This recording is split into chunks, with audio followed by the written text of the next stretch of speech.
అమ్మా, మనకు కూడా సొంత ఇల్లు ఉంటే బాగుంది కదా. ఇదంతా మీ నాన్న వాళ్ళు వచ్చిందమ్మా. దివ్యా ఎవరు వద్దు. నన్ను చెప్పనివ్వండి. వాళ్ళు ఏమేం చేశారు వీడికి తెలియాలి కదా. వాళ్ళు ఎలాంటి వాళ్ళు వీడికి తెలియాలి కదా. ఏం జరిగిందమ్మా? అది ఇంకో బాహుబలి స్టోరీ.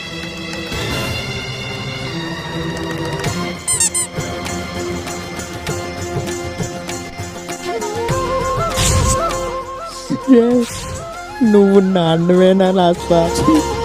మొత్తం చెప్పింది నేను కాంపిటీషన్. ఆహా కుట్టేస్తా నేను కనబడితే. పాపం అమ్మ. అయ్యా ఎలా అయ్యాలాగా ఎందుకు అయ్యాలా చేసావు? ఫోన్ వచ్చి హలో హలో వచ్చాయి. అమ్మ నువ్వు చాలా గొప్పదారు బాబా. ఎలా మాలాగా తట్టుకున్నావు?